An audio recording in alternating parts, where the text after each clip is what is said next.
I'm Theo. And I'm Juliet. And this is Apologies Accepted. We offer an entertaining look at some of the big issues in history by examining public apologies of the famous and infamous. We're looking at politicians, serial killers, actors, and you. Send us a public apology you would like to make, and we'll read it on the air and give you a chance to redeem yourself, or just get some guilt off your shoulders. We're here for you. Once a week, maybe more if you're really, really sorry.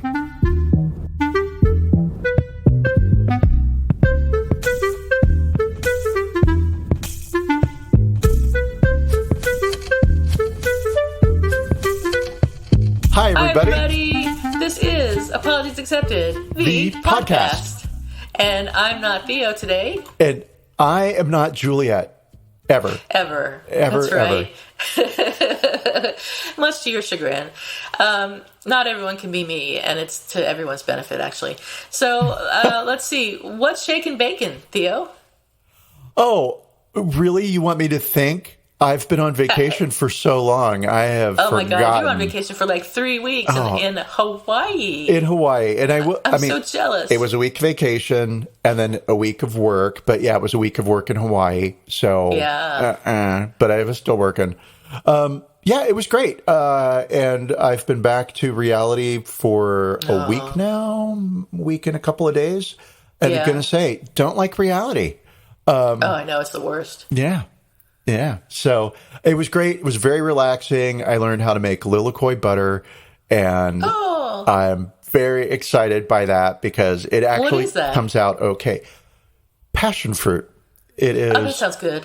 Yeah. It's like a sauce made out of passion fruit pulp. Oh, yum. But now it's starting to not sound good, right? Where do you get passion fruits?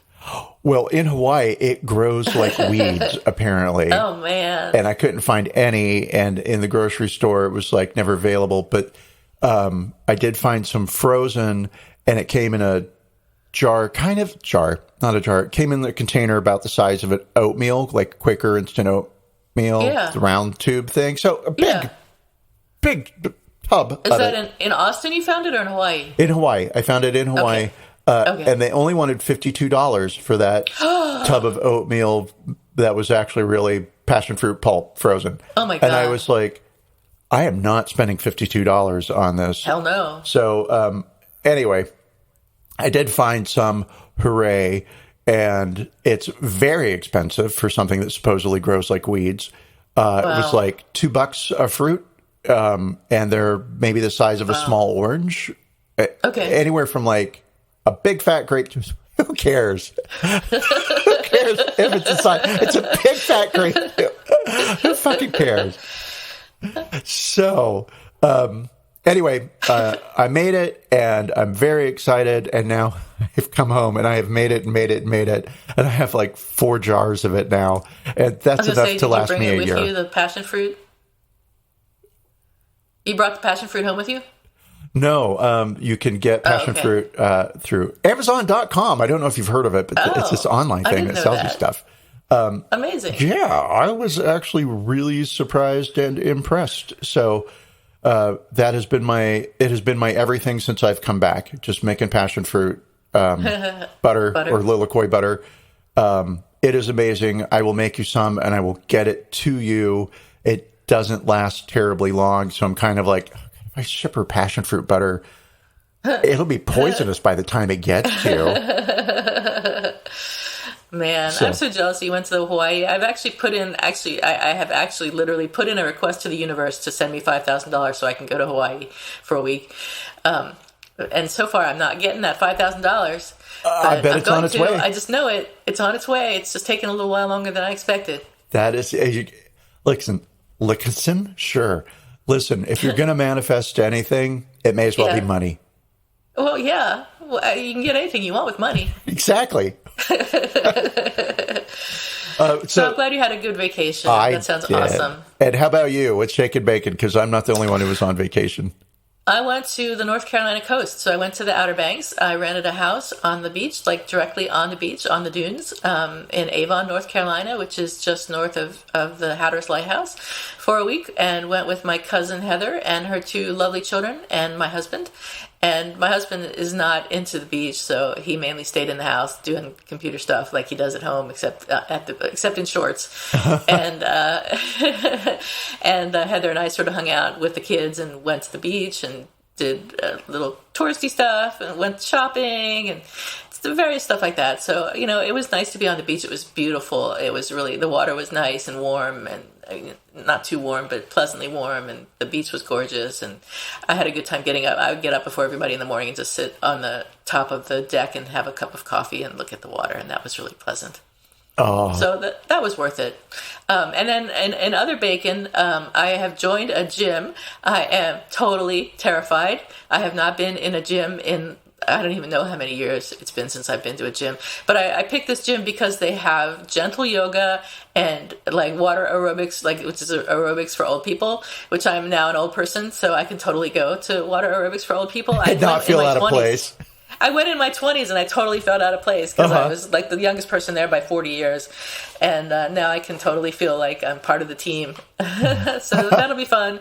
And then maybe if I get into some shape, eventually I can start going to regular classes, like regular swimming classes or regular yoga classes. And I'll keep my fingers crossed that might happen. And then my other bacon is that I'm going to see Tori Amos this coming week. I forgot I was going to ask. I know that's the 28th. Yeah. I am so jealous. I think it'll be fun. As long as I get myself to go, I think I'll have a good time. So Brent doesn't want to go, so I'm going by myself, which is fine. I'm fine. I'm okay. I'm fine. Really, I'm fine. Then I'm going by myself. If you're going to go to any show alone, a Tori Amos concert is the one to go to because everybody's very mellow. Everybody's really high for the most part, I bet. And you can get up and leave if you're like, you know what, this is great, but I've had enough. Not for me. Right? I can go. No problem. That's cool. Have you been? It sounds like you've been to one. Oh, gosh. I have been to 3 or 4 Tori Amos concerts on purpose because where I'm the one that's like, oh, let's go. I dragged James to one in Dallas. And he fell asleep. So this goes to show you just how mellow it is. Right? Because he fell asleep. And the show did last for 3 hours. So I'm like, that's cool. Yeah. I can understand why he fell asleep. I loved it. And it went by like 15 minutes. Wow. It was torture for him. He hated every second of it. Oh. I know. He doesn't have musical taste. Like? What does he like? The shitty kind. Like what? Like, New Wave. Oh, that's cool. New Wave from no. Hazel O'Connor. Oh yeah, of course. Oh, okay. Oh, he might have okay taste. No, and then the pinnacle of taste is ABBA. Right, of course. Right. Everyone agrees to that. Yes, and so from ABBA it just goes downhill in my highly educated and very important opinion. It's bad music that's terrible. Now, it's all the... it's not Bauhaus. It's not Dead Can Dance, but it's all that bullshit. Oh, the 4AD stuff. Yeah. Yeah. Oh, it's... okay. Oh, that's cool. Didn't like it then. I'm done with that. Like it less now. All right, cool. So, on that note, let's talk about something else. Let's talk about something else old. The Colosseum in Rome is considered one of the 7 wonders of the modern world, of course, and is a UNESCO World Heritage Site. About 3 years ago, there was an increase in vandalism, which caused lawmakers to increase the penalties for vandalism of Italy's cultural heritage, which leads us to today's podcast topic. So, a 27-year-old dude was captured on video last month carving Ivan and Haley 23 into a brick wall of the Colosseum. So the brick, that brick that was defaced was actually not part of the original Colosseum. It was part of a wall that was built during a restoration in the 1850s. The Colosseum, of course, is from the 1st century AD, but the Colosseum authorities were just as pissed off as if it had happened to the ancient Colosseum itself, and said it didn't change the fact that it was vandalism, which is true. It doesn't change the fact that it was vandalism. So, as we were talking about before the podcast, the interesting thing is that not only did the authorities use photographs to identify the dude who turned out to be, surprise, a tourist, But Ivan Dimitrov, I don't know how to pronounce his last name. He is a Bulgarian fitness instructor living in Britain, and he was identified by Italian military police because they cross-checked the names that were carved into the wall against registered guests in Rome and found their Airbnb and then found their identities, or the other way around. So they were able to, so when you go, we were also talking about this, when you go to Italy and you stay in a hotel or I guess an Airbnb, they have to register you with the state. So they take your passport. And I guess when I was last there, which was a million years ago, they used to keep your passport until you left, but now they give it back to you within like 24 hours. But that's how they know who's staying there in the country and where they're staying, and that's how they track down these two people, which I thought was really interesting. Super interesting. Don't commit any crimes in Italy. Or if you do commit crimes in Italy that can be attached to your name, make sure you have a very common name like John.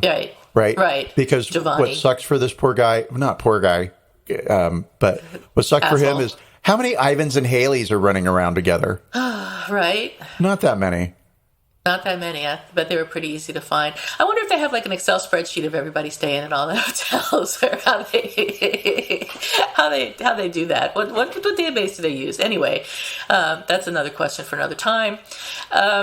Italy's ANSA news agency reported that the penalties for this sort of damage could include up to 5 years in prison and or a fine of more than $16,000. And Ivan Dimitrov's lawyer, whose name is Alexandro Maria Torelli, and who I'm not sure is entirely on Ivan's side, is working on a plea bargain.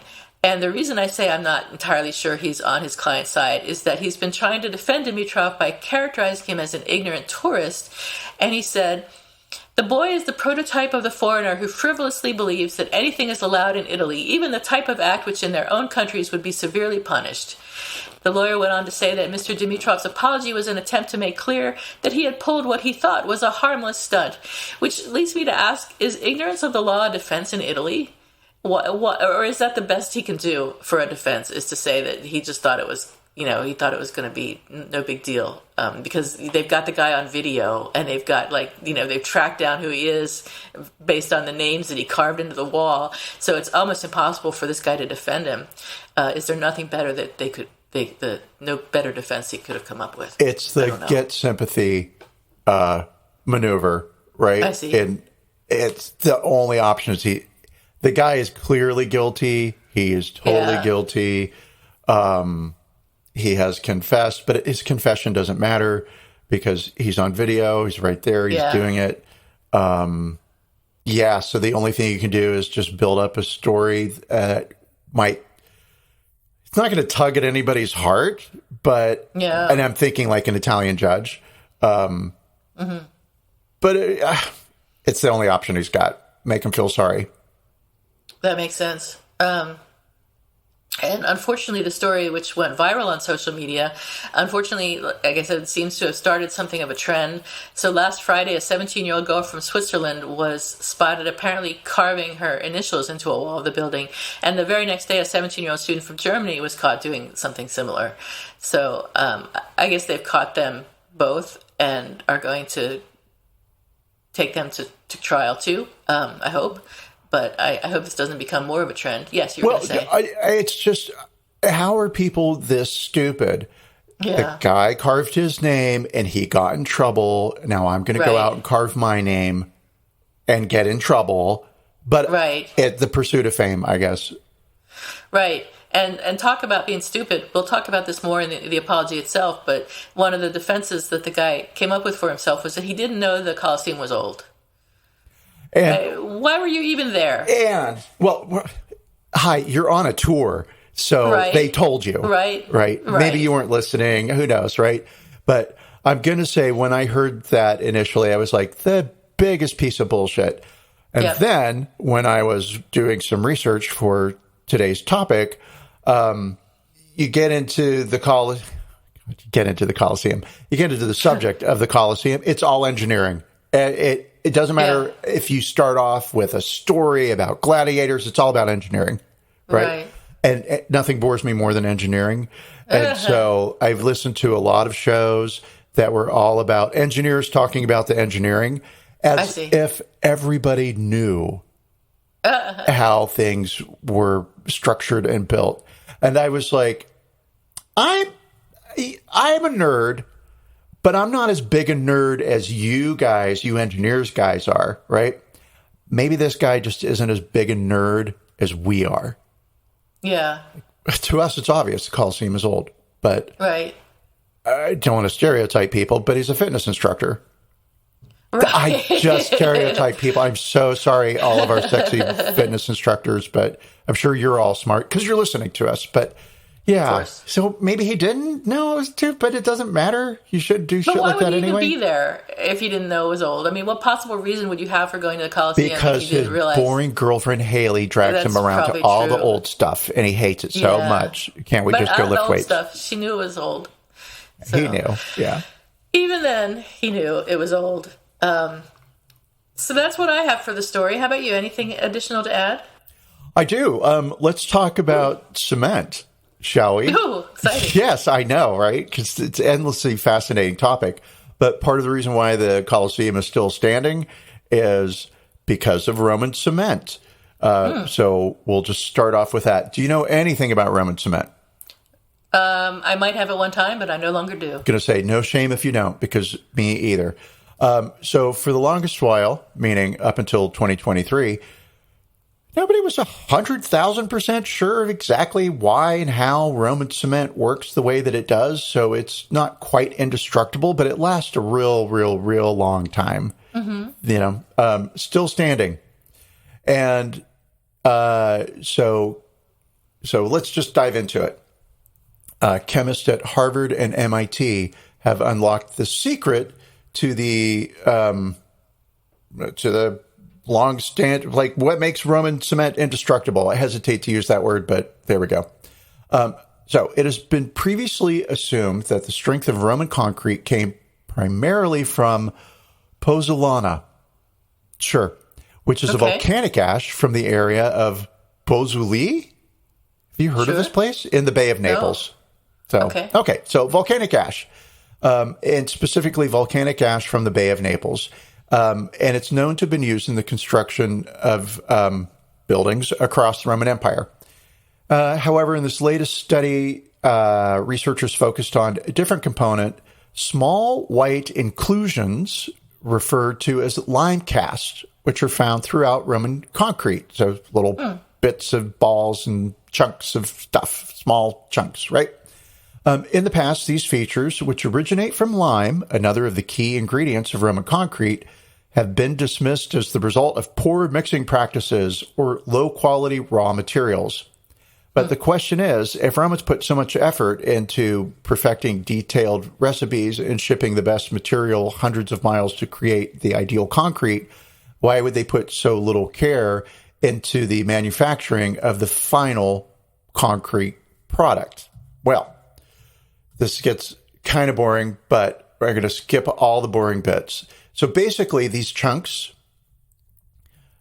these imperfections, may in fact have been a deliberate feature, one that contributed to the concrete's vital self-healing capability. So when cracks form in the material due to environmental stresses, the cracks pass through the lime clast, these chunks, right? And those chunks split open, and when water enters the cracks, it dissolves the lime chunks, and they provide a calcium-rich solution that recrystallizes as calcium carbonate, affecting gluing the crack back together. So, interesting. I know, it turned out to be kind of interesting. It's the only interesting engineering thing that I've got. All right, cool. Mm-hmm. So the Colosseum, where does it come from and why? The Colosseum was built as a reaction to the reign of Nero. Nero was known for his extravagance. He had confiscated a bunch of land around Rome and had built a huge private pleasure palace and lake that was his home. He was eventually driven from the throne and died by suicide, and Rome fell into a year-long civil war before Vespasian Flavius, these names, assumed control as emperor in 69 CE. And Vespasian. Okay, cool. We're just going to stick with Vespasian. So in 70 CE, 1 year later, He had Nero's pleasure palace buried, and he built on top of it the opposite of a private pleasure palace. He built a public building for all Romans to celebrate the glory of Rome. Rome was a war machine and existed largely because of what it took from other civilizations. The Colosseum was built by money obtained from the conquering of Judea in 70 CE by Titus, who was a son of the Emperor Vespasian, whose name I will mispronounce several different ways. The Colosseum was the largest and most expensive building in Rome, standing at 160 feet high, which is about 15 stories, and it could seat 50,000 people. It had 28 elevators built in to the floor of the Colosseum to lift wild animals up into the ring. Wow. So, yes, it's a lot of wild animals. Mm-hmm. The Colosseum owes its oval shape to its purpose, blood sports. Most buildings in Rome are rectangular, but the Colosseum is oval, thereby providing no corners for somebody to get stuck in, right? Mm-hmm. So no corners means you can't corner your opponent, and this prolongs the fight. Wow. Bloodthirsty. Pardon? Bloodthirsty. Bloodthirsty, and also we want to see every cut. It's got to last a long time. I paid 10 cents to see this guy get murdered, and I'm going to enjoy every minute of it. The Colosseum opened in 80 CE, and Vespasian had died a few months before the opening, and his son, before the opening, Titus becomes emperor, who's the son of Vespasian, and he dedicates the first games to his father's memory. So those games, the celebration, the grand opening of the Colosseum was 100 days of crucifixions, wild beast shows, and Greek myths that were acted out with prisoners. Wow. And so in the theater, when you have a Greek tragedy that is performed, the death is pretend. They would use condemned criminals as actors in these things. And so, like, you can imagine the myth of Icarus flying too close to the sun. This is actually a thing that happened. It's written by a historian or chronicler of the time. So they basically dressed a prisoner up, slapped some wings on his back, and threw him into the center of the ring from the top. And he went flying to crash to his death. Yep. Oh, my God. So, great. After that, after those 100 days, the normal daily schedule basically ran something like this. In the morning, there were wild beast shows. In the afternoon, crucifixions. And in the evening, gladiators. There's a lot about gladiatorial fighting. We'll not get into it at all, but we will just say the Romans brought theater to death and death to theater. So that's basically it for the Colosseum. There were lots of things that happened, but I'm not going to talk about them. Like, they flooded the Colosseum once, probably more often than once, actually. Battle. Yep. Yeah. And that's a thing that happened. And that's cool. 1,000 people died in that one battle from drowning. And okay, great. The fighting was such that they estimate in 400 years of use, 1 million people died in the Colosseum. Yeah. Oh my God. Where did they get all these people from? That's horrible. The empire. The conquered countries. Just brought them in. Yep. Oh my God. Let's see. And then we do know from records that about 11,000 animals a season were brought in for battles and hunting in the ring, right? Man versus beast kind of stuff. Yeah. Let's see here. Okay. And so that got me thinking, all right, well, this guy carved his name and his girlfriend's name into the Colosseum. So what about, and that's a very human thing to do, leave a mark somewhere. Mm-hmm. So what about other famous ancient graffiti / other tourists that have graffitied things? So just a hodgepodge. Let's look at tourists who have graffitied things. A Chinese teen visiting Egypt prompted outrage when he wrote his name on the wall of a 3,500-year-old Luxor temple in 2013. Parents of the 15-year-old Chinese tourist have apologized after the teenager defaced a stone sculpture in ancient Egypt. The act drew ire in Egypt and China, generating a massive online backlash amongst Chinese unforgiving netizens. The vandal carved Ding Junhao was here in Chinese in the 3,500-year-old Luxor Temple. Wow. Now, admittedly, because he's coming from China, where they have a culture that goes back well beyond, right? I don't know that it goes back 10,000 years, but I know they've got buildings that are 5,000 years and older. So maybe he just wasn't that impressed with a 3,500-year-old building. One Chinese tourist commented, "The saddest moment in Egypt. I'm so embarrassed. I want to hide myself. I said to our Egyptian tour guide, I'm really sorry." But he was not the first traveler to commit such an offense. There's a long tradition of leaving "I was here" graffiti while visiting Egyptian ruins. One team of researchers recently uncovered over 1,000 inscriptions inside the tomb of Pharaoh Ramses VI in the Valley of the Kings, many of which were from Romans who visited the site 2,000 years ago. Their ancient declarations include familiar complaints such as, "I visited and I did not like anything except for the sarcophagus, and I cannot read the hieroglyphics," or the hieroglyphs. So some actual Roman graffiti. Graffiti. Right? Yeah. Wow. I'm funny. real excited for this one. So it's coming from Pompeii, and I'm sure I'm going to say everybody's the nerd at the same nerd level I am. So we all know about the erotic graffiti in Pompeii. Right. It's not that.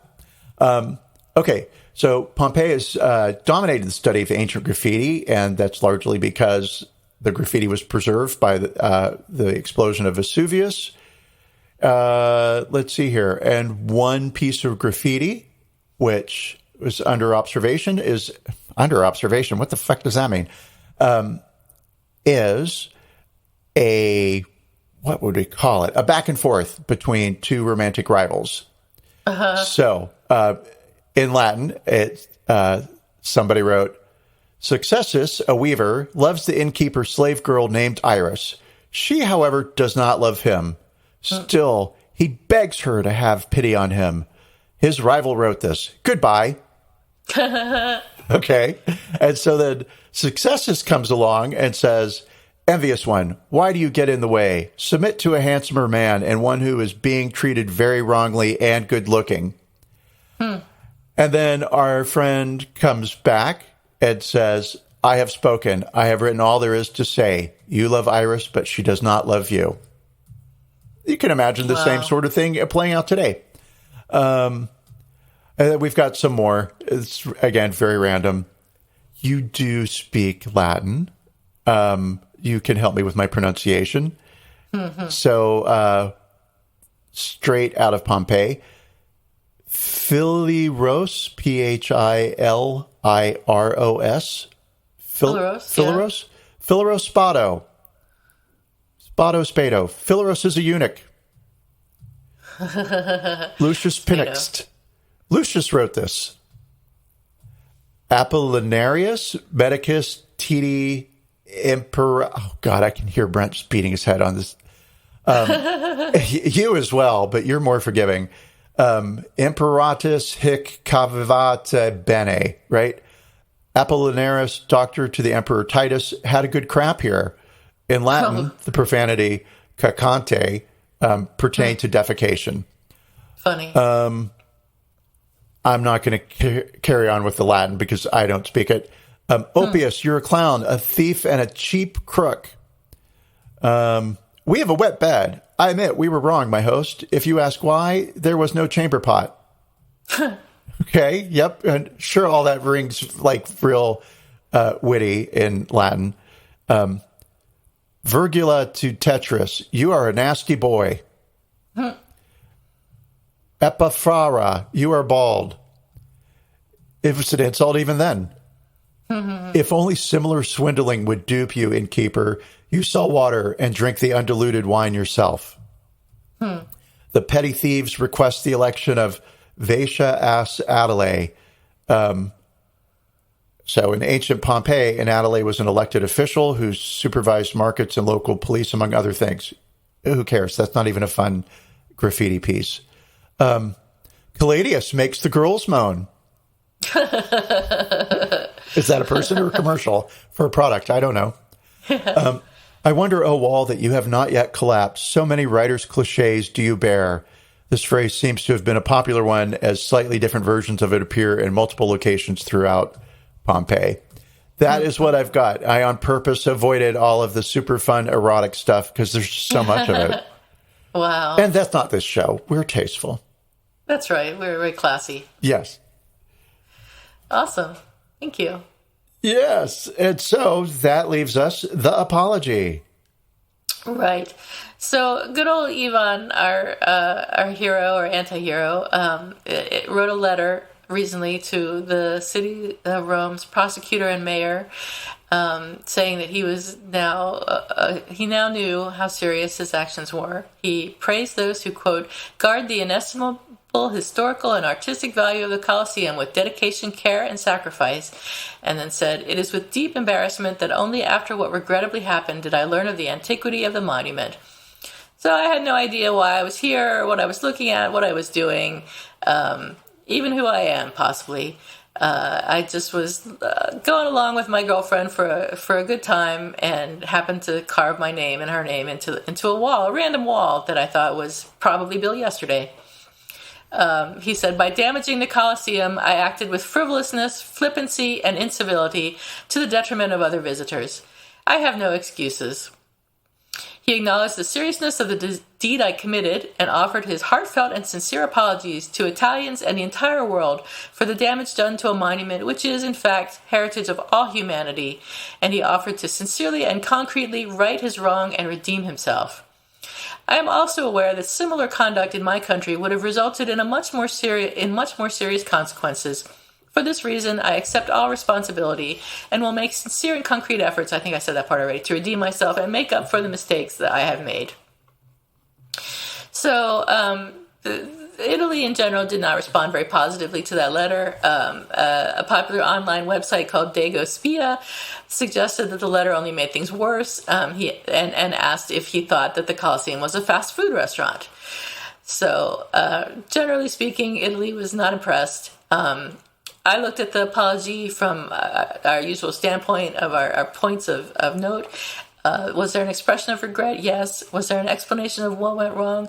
Yes, but his explanation was that he didn't know it was old. So is that believable? If you're at the Colosseum, I think you know that it's old, no matter who you are. Acknowledgement of responsibility? Yes. Declaration of repentance? Yes. Offer of repair? Sort of. He said he would make sincere and concrete efforts to redeem himself, but he didn't say what those were. I mean, is he going to go back and volunteer to clean up the Colosseum? He didn't say. And request for forgiveness, not that I saw, but I didn't see the entire letter, so I could be wrong. I give this apology overall 7.5 points, and I took points off for believability and sincerity because I don't believe it would have been a good apology if I believed that he wrote it and he deeply meant it. But I think that his lawyer probably wrote it, and the guy doesn't give a shit about what he did. So. Yeah, how interesting, because this is the one time that we are very far apart. Ooh. Yes, and we are far apart because I am not able to take out what I don't believe from this guy. Yeah. Right? Yeah. And so I gave it a 3. Wow. And it was largely because I don't believe a single word of it. Regardless of what you know factually about the Colosseum, it doesn't matter that it was the Colosseum. What if you're in an alley walking down the road and you just stop and carve your name in this Italian town? You know, do that in your own home. Yeah. Or don't do it at all. Yeah. But you are right in that it hits many of the marks. So I'm going to revise and I'm going to go up to a 7.5. No, to a 5. To a 5. I'm going to give it exactly what you did. Because you are right in that the apology does hit many of the markers that are required And I just had a hard time separating my disbelief from my judgment. Yeah. So that's an average of 6.25, I think, if my math is right, which I'm sure it's not. It always is. So that's not bad. That's not the worst apology we've ever seen by far. It's also not the best. I think he definitely could have done better. Let's move on to apology expected, or who's sorry now. I do have one this week, and I'll tell you what it is. What is it? The father of Indianapolis Colts safety, which is apparently a sports thing, Rodney Thomas II. I think that's the safety's name, Rodney Thomas II, and the father was Rodney Thomas, and Rodney Thomas was recently indicted by a Pittsburgh federal grand jury in violation of the Bald and Golden Eagle Protection Act for shooting to death a bald eagle. Theo, he shot America. Yeah, shot America. He surrendered himself to authorities shortly after blasting the bird to death May 12th with an air rifle in Mount Pleasant, Pennsylvania. The eagle was so sad. The eagle was one of a pair that had nested in the neighborhood for decades, and the neighbors had named them Sam and Muppets. Oh, how cute names. I know, and one of them Sam is now dead, which is very sad, and poor Muppets has to struggle on alone. Thomas was released on $10,000 bail and faces up to $5,000 in fines and a year behind bars. So I don't know what was possessing this guy to shoot a bald eagle. Clearly it was a bald eagle. You can't really mistake a bald eagle for too much else. And everyone in the area knew that these birds were here. They'd been there for decades. So I expect an apology from Rodney Thomas and from his son for being Rodney Thomas II. So do you have a apology expected, or who's sorry now this week? This month and this week and today and this hour? Yes, I do. And so who's sorry now? It's me. I don't think I've done this one before. And it's about just being an ugly tourist. Oh, no. Yeah. I usually try not to be. I usually try and pretend I'm European. And I usually get away with it, too. Right. But this one time, way back when, in the early 2000s, my first trip to Paris, it was 2003, 4. The U.S. having an ugly moment with France in regards to, I can't remember what it was, something to do with war on terrorism. And Congress had renamed the cafeteria French fries as Freedom Fries. That's how anti-France it was, right? Yeah. Freedom Fries. And so I had taken 6 weeks of French in community college in Long Beach. And I liked the language. And so I was very excited to trot out my Je voudrais un hamburger, right, at a restaurant. And so that's what I did. I ordered a hamburger. And the guy looked at me like I had thrown up on his shoes, right? Oh, no. He had no idea what... James speaks French, by the way. Right. And this was a romantic weekend in Paris. It was great. I love Paris. Paris is amazing. And the only way to see Paris is to see Paris when you are madly first in love. Because everything's golden and beautiful. So great. Except for this one waiter who was not having it with my French accent and was like, And so then I switched to English and I was like, just a hamburger. And like, And so, then I pointed, and then he pretended that he couldn't see where I was pointing at on the menu. And it's like, look, Frenchie. So he closed the menu. I was like, I want a hamburger and some Freedom Fries. And I would like to apologize to that waiter because although you were a dick, I should have just gotten into the charm of having a Parisian be rude and playful with a tourist. So I could have held back on the Americanness. That's not so bad, though. It's not that bad, but it's the only thing it's the only time I've been rude as a tourist. Yeah. It's totally not true. It's the only thing I can remember at the time. Oh, God, no. Are you kidding? That's rude as a tourist? Please. Rude, constantly rude. I can't even. Every minute. On purpose. So thank you for your apology. Thank you for your heroism. For your rudeness, for your heroism, your Freedom Fries. I think that's all we have this week, unless there's anything else you'd like to add, Theo. Usually I'd have a ton of stuff, but no, like I said, vacation brain. Absolutely, same here. So everyone, don't trip potato chips. And what's the other one? See you later, alligator. No, that's not it. No, I don't remember what it is. For a while, crocodile. Skip to the loo, my darling. Smell you later. Bye-bye, don't cry. Oh, stay cool, cucumbers. Stay cool, cucumbers. And we'll see you next week, I think. Bye. Take care. Have a Bye, good summer. everyone. Bye.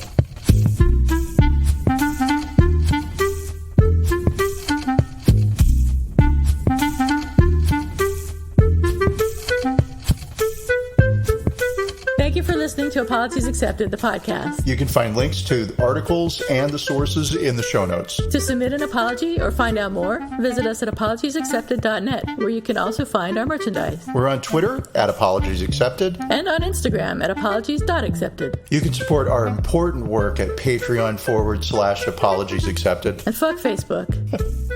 Bye. Bye.